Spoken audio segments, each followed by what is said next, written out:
Jika kalian pernah menonton film-film komedi Amerika Serikat, pasti kalian pernah mendengar jokes-jokes tentang orang kulit hitam, atau bahkan mendengar kasus-kasus diskriminatif terhadap orang kulit hitam yang sering terjadi di Amerika Serikat. Terus, kenapa orang-orang kulit hitam ini mendapatkan perlakuan seperti itu? Dan sebenarnya dari mana asal mereka? Karena yang kita ketahui, mayoritas masyarakat Amerika Serikat adalah orang berkulit putih. Jadi tanpa berlama-lama, ayo kita tanya Google.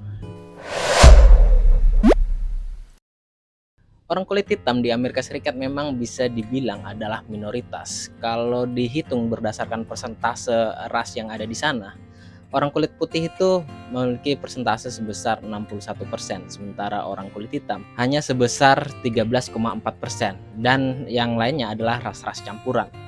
Tapi kalau pertanyaannya dari mana asal mereka, terus kenapa mereka mendapatkan perlakuan diskriminatif selain memang minoritas, kita harus kembali atau membahas sedikit sejarah tentang Amerika Serikat itu sendiri.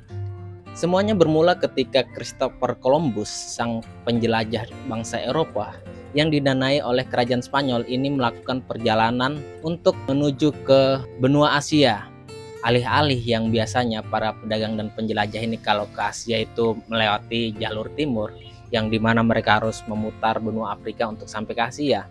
Christopher Columbus berbekal pengetahuannya bahwa bumi itu bulat, jadi dia mencoba untuk melalui jalur yang dibilang baru, yaitu jalur barat.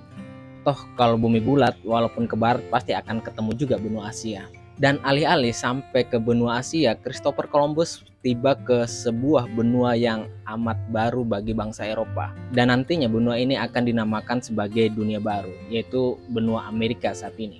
Jadi Christopher Columbus lah yang membuka jalan bagi bangsa-bangsa Eropa untuk melakukan penjelajahan lebih lanjut ke benua Amerika dan mendirikan koloni-koloni di sana. Nah, singkat cerita, ketika bangsa Eropa itu sudah banyak datang di Amerika Serikat, mereka memperhatikan bahwa keadaan lingkungan dan iklim di benua Amerika itu sangat beragam, dan salah satunya sangat baik untuk dibuat perkebunan atau pertanian. Dan seketika bangsa-bangsa Eropa itu membuat pertanian dan perkebunan yang sangat luas di Amerika Serikat. Nah, karena saking luasnya perkebunan dan pertanian mereka ini, akhirnya mereka membutuhkan tenaga kerja. Dan salah satu tenaga kerja yang bisa menghasilkan cuan yang sangat banyak yaitu mempekerjakan budak-budak. Nah, dari sekian banyak budak-budak mereka ini, salah satunya atau antara lain itu berasal dari Afrika. Mereka mendapatkan budak-budak Afrika ini dari pembelian kepada pedagang-pedagang budak, atau tidak langsung menculik atau ambil paksa orang-orang dari Afrika untuk dibawa ke Amerika Serikat dan dijadikan budak. Oh ya, orang yang dijadikan budak ini sama sekali tidak digaji loh, cuma hanya cukup diberi makan dan cukup diberi tempat tinggal yang seadanya. Dan mereka benar-benar seperti properti, bisa dipinjamkan, bisa disewakan, atau bisa diperjualbelikan seperti barang lah. Belum lagi ketika membawa budak-budak ini dari Afrika ke Amerika, mereka itu ditempatkan di sebuah dek kapal yang sangat sempit. Mereka berdesakan, bertumpuk-tumpukan di situ dengan makanan terbatas, sanitasi yang buruk. Pokoknya itu sangat menyedihkan bagi orang-orang Afrika yang dibawa ke Amerika pada waktu itu.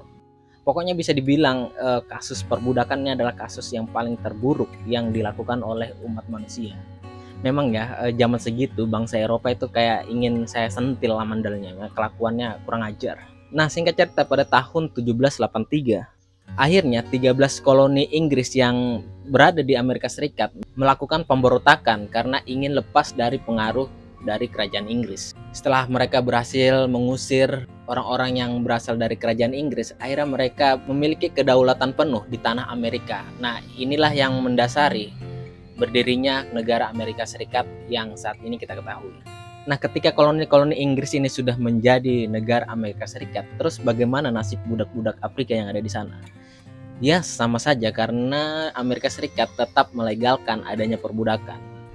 Hingga menunggu di tahun 1865 ketika amandemen ke-13 itu disahkan. Dan saat itu Presiden Amerika Serikat adalah Abraham Lincoln. Nah, di amandemen ke-13 ini isinya adalah melarang adanya tindakan perbudakan di Amerika Serikat. Jadi secara hukum, budak-budak itu harus dibebaskan karena perbudakan adalah sesuatu yang ilegal. Apakah amandemen ke-13 ini diterima lapang dada oleh semua masyarakat Amerika Serikat? Tentunya tidak dong. Negara-negara bagian yang berada di wilayah selatan itu menentang keras perjuangan untuk menghapuskan perbudakan ini. Alasannya apa? Karena mereka sangat bergantung dengan perkebunan dan pertanian, di mana perkebunan dan pertanian mereka membutuhkan jasa dari budak-budak ini.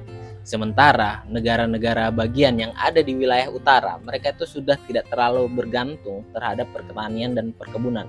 Mereka lebih fokus ke arah industrialisasi. Yang ini akhirnya menyebabkan perang saudara terjadi di Amerika Serikat. Itu dari tahun 1861 sampai 1865. Yang diakhiri dengan kekalahan negara-negara bagian yang berada di wilayah selatan. Yang ini juga membuat akhirnya amandemen ke-13 disetujui oleh semua masyarakat Amerika Serikat. Dan inilah yang mengakhiri perbudakan di Amerika Serikat. Wah, budak-budak kulit hitam akhirnya bisa bebas dong, bisa mendapat kebahagiaan penuh untuk tinggal di Amerika Serikat. Secara hukum ya, mereka akhirnya mendapatkan hak-hak dasar sebagai manusia. Misalnya mereka bisa bekerja, terus bisa memiliki tempat tinggal, dan hal-hal lainnya yang mereka tidak miliki ketika menjadi budak. Tapi proses pemulihan untuk mencapai kesetaraan ini masih jauh dari selesai. Mereka masih mendapatkan perlakuan yang diskriminatif atau perlakuan rasis dari orang-orang kulit putih. Selama abad ke-19 dan abad ke-20, orang kulit hitam itu masih belum bisa mendapatkan hak-hak kesetaraannya secara penuh seperti yang dimiliki oleh orang kulit putih, seperti akses pendidikan, terus akses kesehatan, terus hukum yang sangat-sangat berat sebelah. Dan inilah yang membuat banyak gerakan sipil untuk menentang perlakuan-perlakuan diskriminatif atau rasisme terhadap orang kulit hitam. Salah satunya gerakan hak sipil yang terkenal yang dipimpin oleh Martin Luther King Jr. yang terkenal dengan pidatonya I Have a Dream yang disampaikan pada tanggal 28 Agustus 1963 di depan Lincoln Memorial, Washington DC.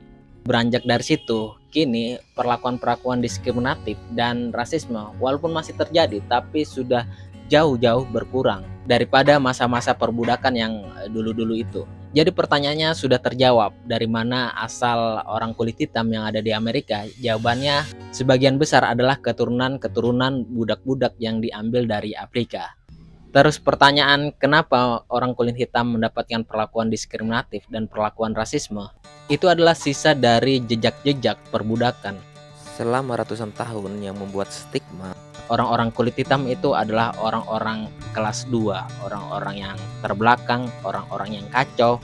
Padahal ini tidak pernah terbukti secara ilmiah atau secara apapun. Ya kembali lagi, orang-orang Eropa memang di zaman segitu memang sangat-sangat menyebalkan. Dan yang bisa kita petik dari pelajaran ini, perbudakan atau kegiatan perbudakan itu sangat-sangat membuat kesengsaraan dan kesedihan orang yang mengalami perbudakan itu. Oke, sekian saja video kali ini. Terima kasih sudah menyimak dan dadah. Jangan lupa subscribe dan dukung channel ini.